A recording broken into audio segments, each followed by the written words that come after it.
Halo, assalamualaikum warahmatullahi wabarakatuh. Halo teman-teman, kita berjumpa lagi di pertemuan kedua. Untuk bahasan pada pertemuan kedua ini, kita akan membahas tentang akuntansi dalam perspektif global. Langsung saja ya. Ini adalah salah satu contoh bentuk dimensi ini teman-teman. Oke, paparan yang pertama kita akan membahas tentang interaksi akuntansi dengan lingkungan. Kita tahu bahwa akuntansi itu adalah merupakan produk dari lingkungan di mana akuntansi tersebut eksis baik di lingkungan sosial, ekonomi maupun institusional. Akuntansi juga bersifat mempengaruhi lingkungannya. Keterkaitan akuntansi dengan lingkungan menyebabkan akuntansi bersifat spesifik untuk masing-masing lingkungan dan karena negara merupakan lingkungan yang mempunyai karakteristik yang khas, akhirnya akan berimbas pada akuntansi itu sendiri ya teman-teman ya. Jadi kita bisa kategorikan seperti ini. Akuntansi itu terbentuk dari lingkungan. Nah, lingkungan tersebut juga mempengaruhi kondisi atau budaya yang ada di perusahaan. Nah, karena setiap perusahaan itu memiliki ciri khas tersendiri, otomatis akuntansi yang terbentuk juga lebih spesifik ya. Jadi beda antara perusahaan satu dengan perusahaan yang lainnya. Adapun faktor-faktor lingkungan yang membentuk diversitas akuntansi, ini versi Saudagaran ya. Ada 10 faktor teman-teman kaitannya dengan diversitas akuntansi. Diversitas akuntansi apa? Diversitas akuntansi adalah perbedaan standar dari satu yurisdiksi negara dengan satu yurisdiksi negara lain, atau perbedaan standar akuntansi, misalkan negara A dia standarnya ini, negara B dia standarnya ini. Nah, itu adalah namanya diversitas. Jadi adanya perbedaan diverse ya, ada perbedaan, ada differentnya. Jadi entah itu standar, entah itu prinsip-prinsip akuntansinya jadinya berbeda ya teman-teman ya. Ini loh faktor yang mempengaruhi. Pertama adalah pasar modal, kedua ada rezim pelaporan, ketiga ada entitas bisnis, keempat ada sistem bisnis, kelima ada tingkat pelaksanaan, keenam ada tingkat inflasi, ketujuh ada hubungan ekonomi dan politik dengan negara-negara lain, kedelapan ada ketinggian profesi akuntansi, kesembilan ada eksistensi rangka konseptual, dan yang terakhir ada kualitas pendidikan akuntansi. Nah, untuk faktor pertama kita akan bahas pasar modal. Aspek-aspek yang mempengaruhi sistem akuntansi keuangan adalah apakah pasar modal lebih berorientasi utang atau orientasi ekuitas, tingkat kecanggihan instrumen keuangan, dan tingkat globalisasi pasar modal tersebut. Nah, orientasi pasar modal mempengaruhi pengaruh signifikan terhadap pelaporan keuangan, baik pada tingkat kosmetik maupun substansif. Jadi gini dulu teman-teman. Jadi kalau kita melihat dari sisi pasar modal ya, ada yang berorientasi pada ekuitas ya. Yang pertama, dia orientasinya ekuitas. Jadi negara-negara tertentu dia menganut atau lebih berorientasi dan lebih berfokus pada sisi ekuitas pemodal. Nah, yang kedua ada juga negara-negara yang orientasinya bukan modal tetapi utang ya, utang piutang atau payable account payable gitu kan, atau receivable juga ya. Nah, dari dua orientasi ini, nah ini yang menimbulkan perbedaan teman-teman. Nah, ya kan? Contoh negara yang berorientasi untuk ekuitas adalah negara-negara di Amerika Serikat, ada di Kanada. Nah, kemudian untuk negara-negara yang orientasinya utang itu ada pada Swiss, Jerman, Jepang, dan seterusnya. Kalau dilihat dari perspektif kosmetik, negara-negara yang berorientasi ke ekuitas, mereka akan berusaha keras ya, berusaha sebaik mungkin untuk mempercantik laporan keuangannya. Nama juga kosmetik ya, diperbuat cantik. Jadi membuat laporan keuangan itu sesuai dengan format, kemudian dibagusin, dikasih tampilan-tampilan yang menarik. Nah, itu secara kosmetik. Tetapi kalau orientasinya ke yang utang tadi, justru mereka akan membuat laporan keuangannya itu biasa, lebih sederhana karena si user atau si pemakai biasanya tidak akan melihat tampilan yang ada di laporan keuangan atau mungkin apa namanya, otak-otak yang menarik, gambar-gambar yang menarik, tidak, tapi mereka lebih fokus pada perusahaan-perusahaan mana yang lebih potensial biasanya, itu kalau dari sisi kosmetik. Nah, kemudian kalau untuk substansif ya, dari sisi orientasi ekuitas, mereka akan berusaha, karena bedanya substantif sama kosmetik itu, kalau kosmetik kan coba merekayasa ya teman-teman, kayak kita pakai kosmetik. Nah, itu kan tujuannya sebenarnya buat apa? Untuk merubah diri kan ya. Jadi nggak apa adanya begitu. Tetapi kalau substantif itu ya real, laporan sesungguhnya, realisasi apa adanya. Nah, kalau dari sisi substantif, baik dari orientasi utang dengan ekuitas itu juga sama ya, berbeda. Kalau dari sisi ekuitas sama yang seperti tadi, mereka akan menampilkan sebaik mungkin, tetapi kalau dari sisi utang, mereka akan menekan pajak. Ya, akan menekan pajak, kemudian akan mengurangi tingkat dividen, kemudian bunga dan lain sebagainya. Jadi kenapa sih si pasar modal ini berpengaruh sekali ya terhadap diversitas? Karena memang betul dua perbedaan yang ada di pasar modal, baik dia ekuitas maupun utang, ini juga akan memengaruhi bagaimana dia melampirkan atau melaporkan keuangannya, laporan keuangannya, ya. Kemudian yang seterusnya kita ada rezim pelaporan. Nih ya teman-teman, ini agak-agak berisik ya, biarin aja ya. Saya lagi di kampus. Oke. Dari faktor kedua, kita ada rezim pelaporan. Ya.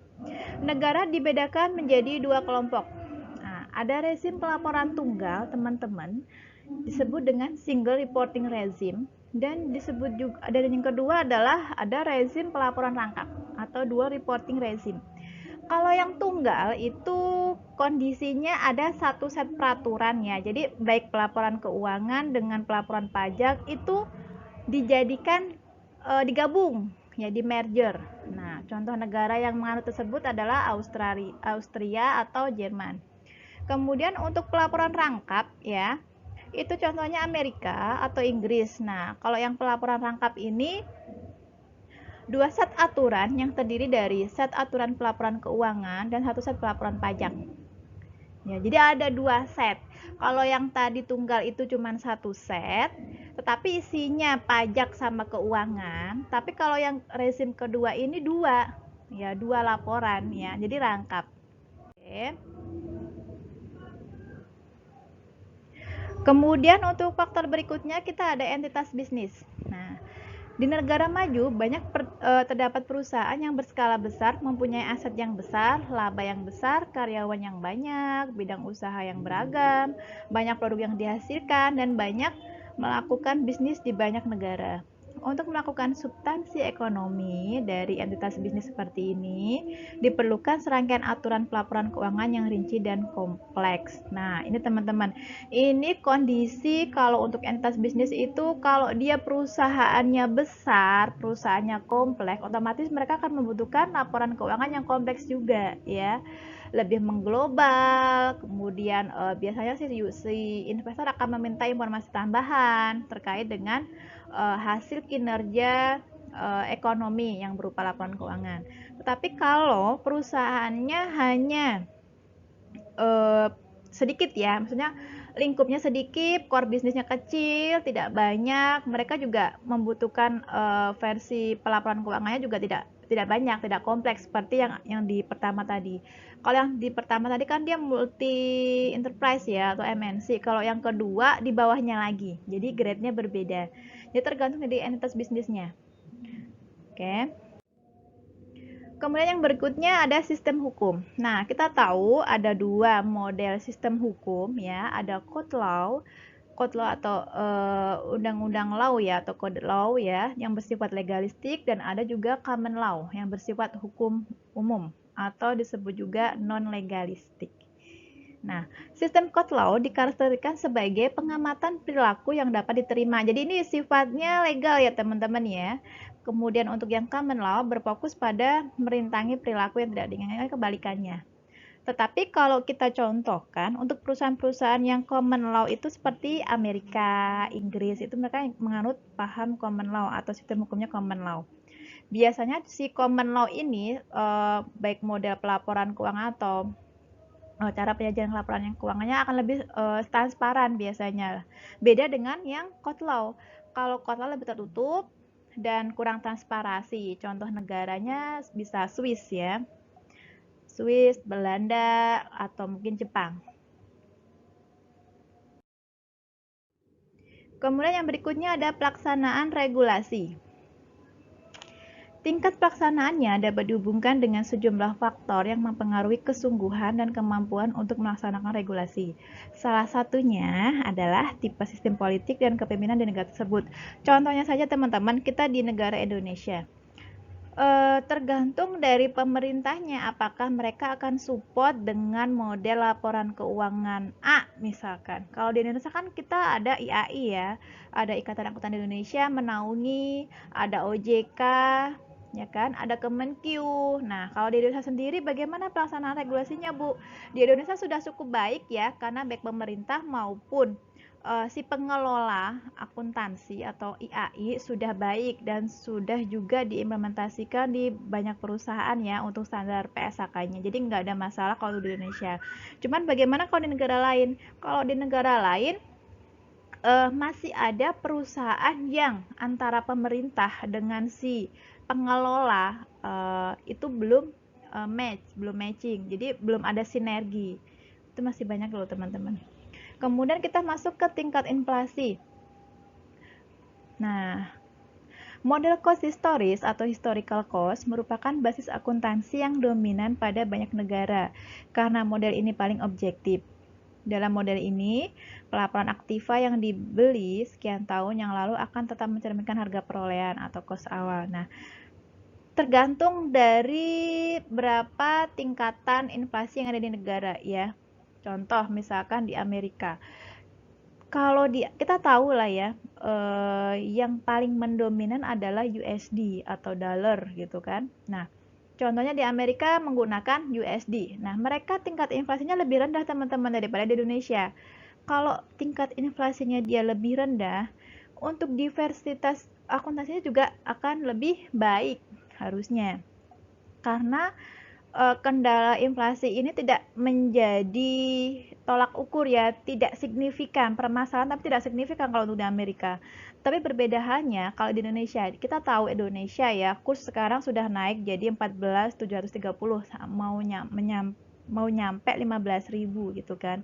Nah, Indonesia termasuk tingkat inflasinya tinggi. Nah, ini juga sangat sekali menjadi kendala untuk diversitas akuntansi ya teman-teman ya. Jadi memang kita harus melihat dulu tingkatnya rendah atau tinggi untuk tingkat inflasi. Nah, kemudian ada hubungan ekonomi dan politik. Oke. Sistem akuntansi seperti halnya sistem hukum dan sistem pendidikan seiring diimpor dan diekspor antar negara. Negara-negara jajahan pada umumnya mengimpor atau mengadopsi sistem akuntansi negara kolonial. Untuk yang ini teman-teman, contohnya saya ambil negara Indonesia ya. Negara Indonesia karena dulu pernah dijajah oleh kolonial Belanda, ya kita waktu itu jadi ceritanya pada saat kita dijajah oleh negara Belanda, waktu itu mereka membawa model akuntansi versi Belanda. Nah, akhirnya di Indonesia mengadopsi itu teman-teman. Jadi nggak salah kalau ada yang bilang bahwa akuntansi Indonesia itu identik dengan akuntansi milik Belanda. Ya, ini karena faktor ekonomi dan politik karena kita pernah menjadi daerah jajahan koloni waktu itu ya. Kemudian status profesi akuntansi. Ini di berbagai negara juga berbeda teman-teman. Status profesi akuntansi berpengaruh signifikan terhadap kualitas laporan keuangan yang dihasilkan. Di mana profesi akuntansi kuat, laporan audit cenderung dihargai sebagai bersifat independen dan dapat dipercaya. Nah, ini contohnya adalah negara Amerika dan Kanada. Nah, kita lihat dulu nih apakah status profesi. Jadi akuntan, maksudnya di sini akuntannya. Di negara-negara tertentu akuntan itu tidak sama sekali dihargai, teman-teman. Kalau di Indonesia akuntan sangat dihargai ya. Nah, contoh lain yang tidak dihargai itu ada di Perancis, di Jerman, dan Rusia. Itu profesi akuntansi dianggap rendah, jadi belum bagus kalau di negara sana. Ya, beda banget. Kalau di Indonesia sudah bagus ya. Contohnya juga di Amerika, mereka juga sudah mengakui seorang akuntan. Di Kanada juga sudah bagus ya. Tapi negara-negara lain juga masih belum menganggap bahwa akuntansi itu belum terlalu penting gitu loh.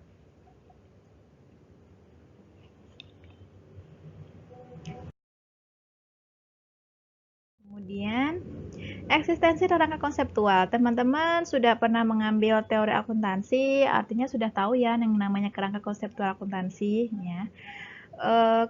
Rangka atau kerangka konseptual akuntansi didefinisikan sebagai suatu sistem terpadu dan fundamental ya. Di dalamnya ada tujuan-tujuan ya yang saling mengarah, atau kalau saya bahasakan dengan bahasa sendiri ya, rangka konseptual itu sebagai salah satu acuan dalam pembuatan standar akuntansi. Kita harus ada frameworknya dulu, kita harus ada acuan standarnya, cara membuat pelaporan bagaimana, kemudian tujuannya ngapain saja, sekupnya atau batas dari pelaporan yang akan kita sajikan itu apa. Nah, itu semuanya ada di rangka konseptual ya. Kerangka ini digunakan untuk menyusun dan mengadopsi standar-standar akuntansi. Ini sudah betul ya, sesuai dengan definisinya. Kemudian ada kualitas pendidikan. Kalau ini ranahnya adalah bagaimana seorang akuntansi itu belajar, teman-teman. Apakah dia melalui sekolah ataukah dia melalui jalur lain ya. Secara alami, kualitas pendidikan dipengaruhi oleh sejumlah faktor seperti tingkat pertumbuhan ekonomi, hubungan ekonomi dan politik dengan negara lain, serta ketinggian profesi akuntansi. Profesi ya, maaf. Banyak negara yang berkualitas pendidikan akuntansi masih rendah dan ada juga yang sudah bagus. Nah, kalau di Indonesia, teman-teman, kita sudah ada yang namanya jalur PPAK ya. Kita sudah ada jalur PPAK, kemudian kita juga ada jalur untuk sertifikasi negara, kita ada CA ya. Banyak sekali, kalau misalkan teman-teman mau coba CMA juga boleh, akuntansi manajemen, mencoba pakai CPA juga banyak ya. Jadi kalau di Indonesia untuk pendidikan akuntansi memang sudah terfasilitasi ya, sudah terfasilitasi, dan kemudian juga pemerintah sangat support untuk akuntan ini, mereka support ya. Sudah baik. Tetapi bagaimana Bu dengan negara-negara lain? Nah, kalau negara lain itu masih belum dianggap penting. Akuntansi masih dianggap belum penting, ada juga sudah menganggapnya penting, tetapi belum full ya, belum full benar-benar diunggulkan bagi pemerintah. Jadi pemerintahnya masih berorientasi ke yang lain. Jadinya, kalau di Indonesia kan sama-sama berjalan ya, akuntansi berjalan, pajak berjalan gitu kan. Jadi masing-masing kalau di Indonesia ya sudah terkoordinasi dengan baik. Tapi kalau di negara lain pendidikan akuntansi itu masih ada yang belum diterima secara full. Nah, kemudian kita masuk pada dampak diversitas akuntansi. Tadi saya sudah ungkap di awal bahwa diversitas akuntansi adalah perbedaan standar atau prinsip-prinsip akuntansi antara negara satu dengan negara lain. Nah, alasan ekonomi bagi upaya konvergensi akuntansi adalah adanya biaya yang akan direduksi oleh konvergensi akuntansi. Jika diversitas akuntansi merupakan rintangan arus modal lintas batas, maka akan mengurangi dan menyingkirkan rintangan ini untuk membantu mengarahkan modal ke pemakai secara global paling efisien. Nah, kalau teman-teman baca kalimatnya ini agak pusing ya, bisa saya bahasakan dengan bahasa saya seperti ini. Jadi dampak diversitas akuntansi itu sebenarnya ya banyak sekali. Kalau kita standar, misalkan saya sebagai investor, saya orang Singapura, saya mau memakai atau membaca laporan keuangan di negara Indonesia, ya kan? Padahal standar di Singapura dengan di Indonesia itu kan berbeda ya teman-teman ya, baik standarnya berbeda, formatnya berbeda, prinsip akuntansi atau dasar-dasar kebijakan juga berbeda. Nah, bagaimana caranya supaya sebagai investor bisa membaca laporan keuangan Indonesia. Nah, salah satunya adalah dengan konvergensi akuntansi. Konvergensi akuntansi sendiri itu adalah suatu standar atau penggabungan dari beberapa standar ya dari berbagai negara yang diadopsi ya, tapi tidak semua diadopsi. Jadi perwakilan antar negara ya masuk ke dalam suatu forum membuat standarnya standar baru. Dari penggabungan standar yang tadi itu dibuat standar baru, mana sih yang sekiranya cocok secara umum, secara internasional bisa dipakai secara global, diadopsi, dibuat ya, dan disahkan. Nah, jadi ada standar baru yang fix dipakai oleh negara-negara yang ada di dunia.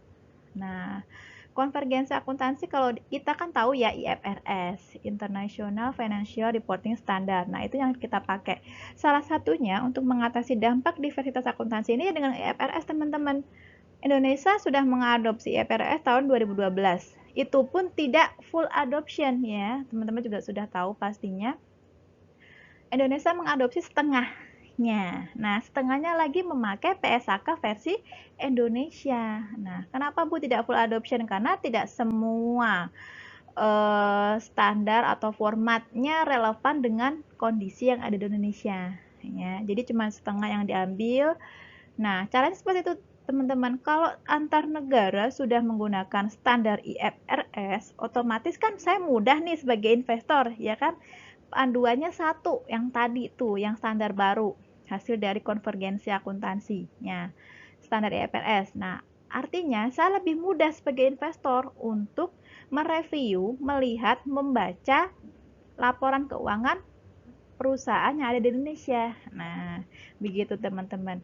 Sesungguhnya kalau kita sudah menggunakan konvergensi itu harusnya mengurangi biaya. Oke lah, mungkin di tahun pertama kita ada biaya manggil trainer, kita habisin biaya ini, biaya itu, tapi kan cuma di tahun pertama. Untuk jangka panjang kita tidak mengeluarkan biaya lagi, benar nggak? Nah, makanya diversitas atau konvergensi ini ya, maksud saya konvergensi ini justru harusnya mereduksi biaya.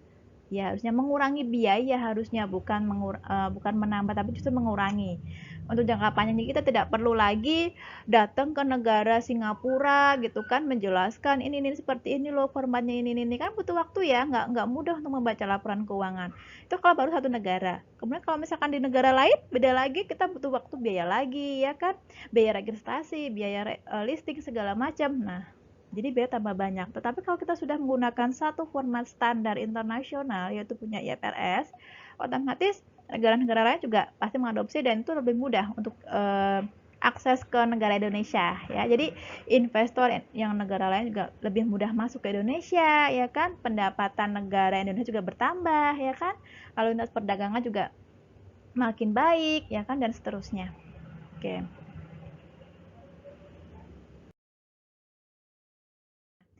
Upaya menghadapi dampak diversitas yang tadi saya sudah singgung ya, yaitu dengan konvergensi akuntansi ya. Upaya yang telah pernah dilakukan sebelumnya. Jadi sebelumnya teman-teman itu ada salah satu cara, ada kalau disebutkan dua cara ya kalau di sini ya, ada persetujuan bilateral dan penerbit kelas dunia. Kalau bilateral itu namanya juga B ya, B itu dua. Dalam pendekatan ini, dua negara atau lebih menegosiasi persetujuan yang melibatkan pengakuan timbal balik masing-masing standar dengan rekonsiliasi atau pengungkapan tambahan.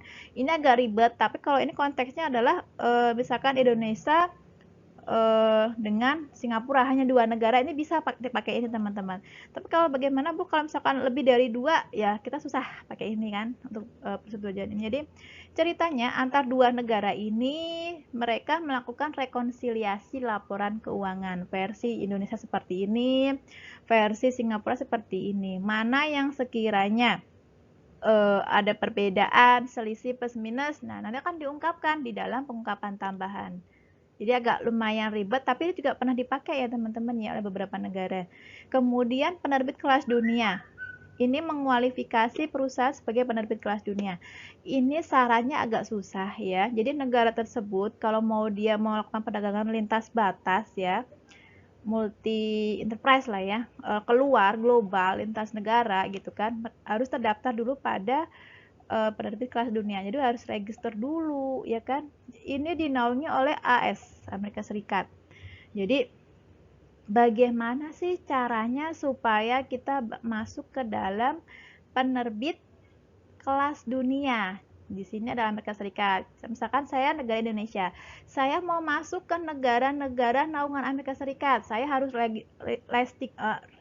register dulu di sini gitu ya, harus register dulu di sini. Saatnya bagaimana teman-teman, kita harus bayar biaya registrasi, biaya charge, macam-macam ya, biaya masuknya juga. Nah belum lagi nanti kita bayar pada saat transaksi perdagangan, jadi biayanya banyak sekali. Cuman kalau kita sudah masuk ke dalam kategori penerbit kelas dunia, kita akan mudah untuk melakukan perdagangan ke negara-negara di bawah negara Amerika Serikat. Jadi naungan negara Amerika, ada negara apapun ya yang bekerjasama dengan Amerika, kita bisa akses juga, akhirnya di situ. Cuman ya biaya di depan mahal sekali. Nah, ini juga salah satu cara untuk mengatasi diversitas akuntansi.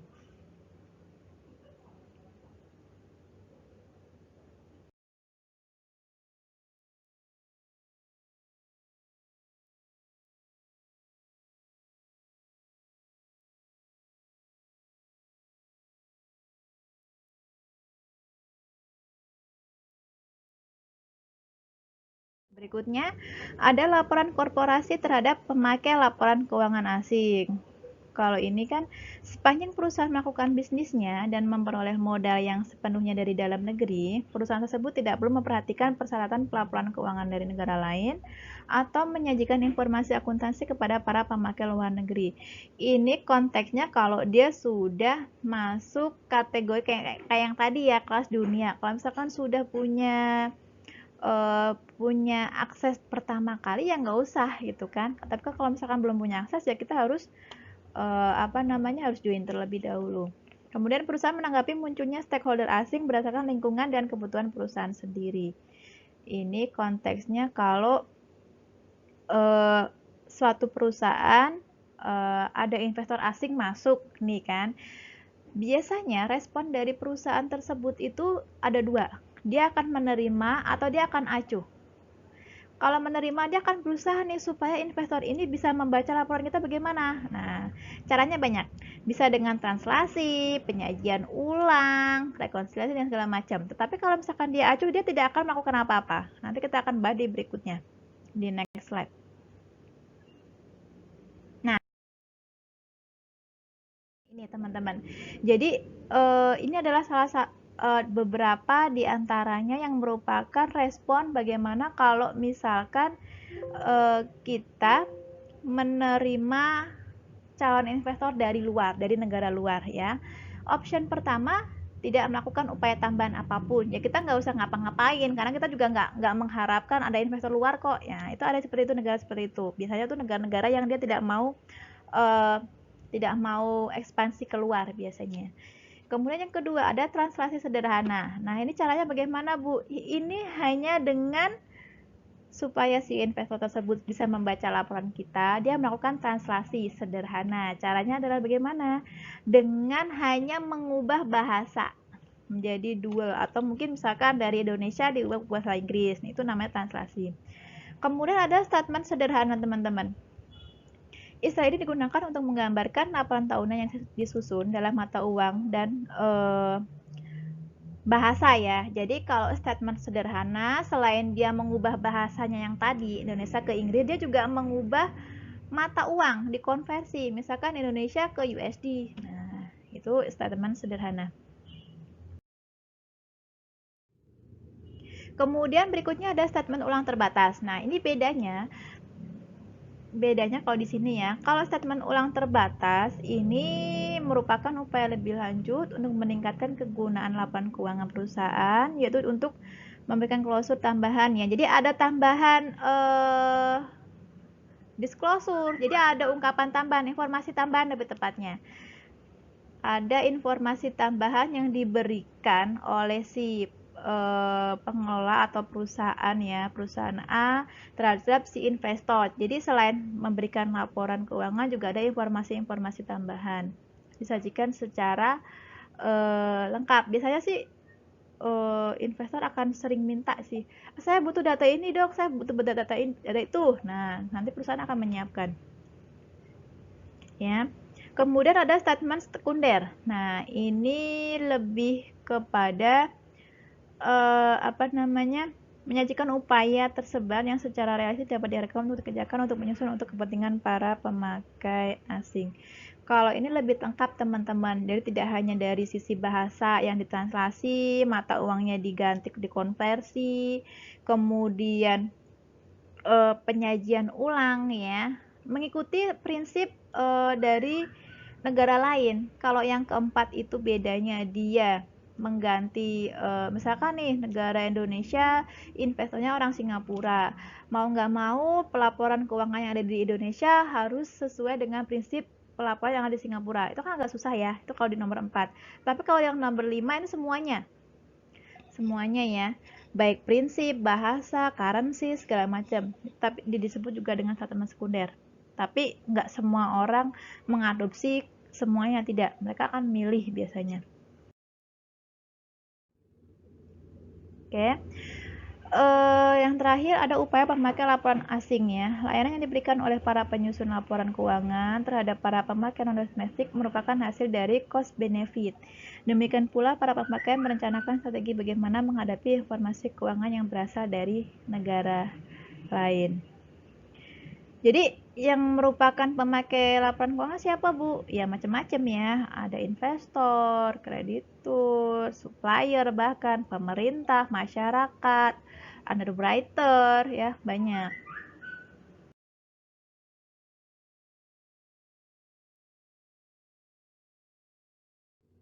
Para investor internasional yang tidak merasa terhalang oleh perbedaan akuntansi menunjukkan bahwa mereka fokus pada perekonomian identitas asing, mengandalkan laporan keuangan lokal atau sepenuhnya mengabaikan perbedaan akuntansi karena mereka menggunakan pendekatan investment top down.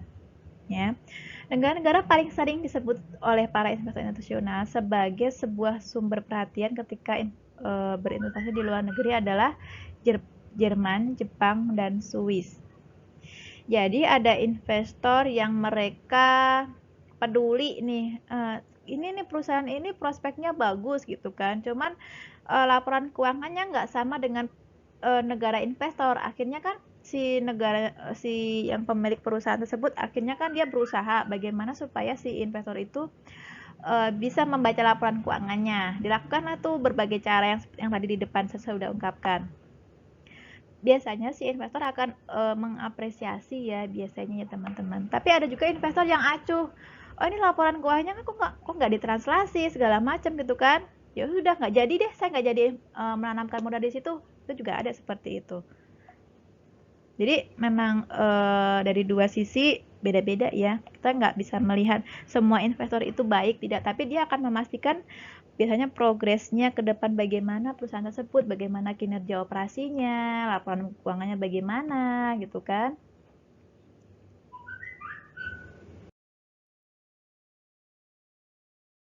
Ya. Underwriter itu sejenis penjamin emisi di efek teman-teman ya. Underwriter adalah sebuah kelompok lain yang disurvei dalam studi ya. Ini maksudnya studi ini studi literatur buku ya. Mayoritas underwriter yang disurvei memandang diversitas akuntansi internasional sebagai sebuah masalah. Jadi bagi si penjamin emisi atau underwriter itu perbedaan standar itu menjadi kendala dianggapnya mereka ya. Mereka menghadapi prinsip-prinsip akuntansi dalam perbedaan diskursus dengan berbagai cara. Underwriters dapat memberikan nasihat tentang praktek-praktek dan lingkungan bisnis di negara penerbit. Ini menurut si underwriter.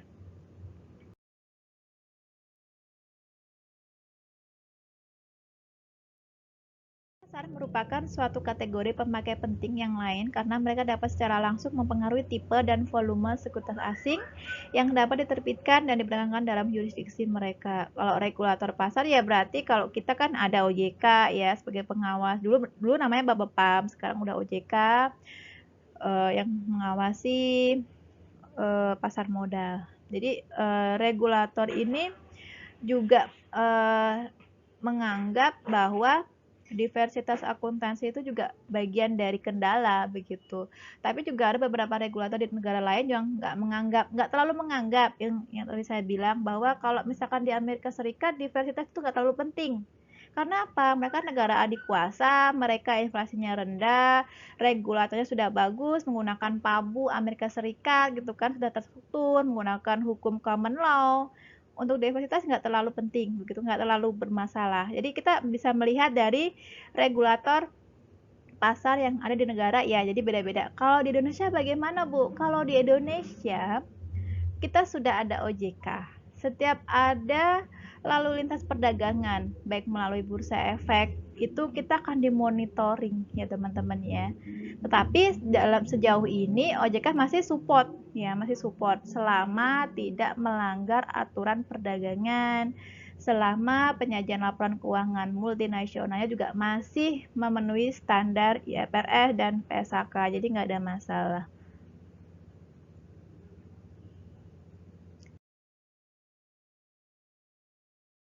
Oke, baik. Cukup untuk presentasi di pertemuan kedua. Untuk tugas berikutnya, silahkan teman-teman komen ya. Silahkan teman-teman komen di kolom chat. Dan untuk clue-nya hari ini adalah salam pendidikan. Oke, silahkan. Untuk yang komen pertama kali, silahkan pakai hashtag salam pendidikan 01. Untuk komen yang berikutnya harus beda ya. Angkanya harus hashtag lanjutannya 02. Jadi nggak boleh sama. Kalau misalkan teman-teman nanti kelihatan clue-nya berbeda, berarti nggak menyimak, ya kan? Oke, itu saja. Kalau sekiranya materi ini bermanfaat, teman-teman, atau mungkin yang lainnya yang pernah mampir di channel ini, silahkan like, silahkan subscribe, atau mungkin di-share. Kalau mau komen, silahkan komentar yang sopan. Itu saja dari saya. Wassalamualaikum warahmatullahi wabarakatuh.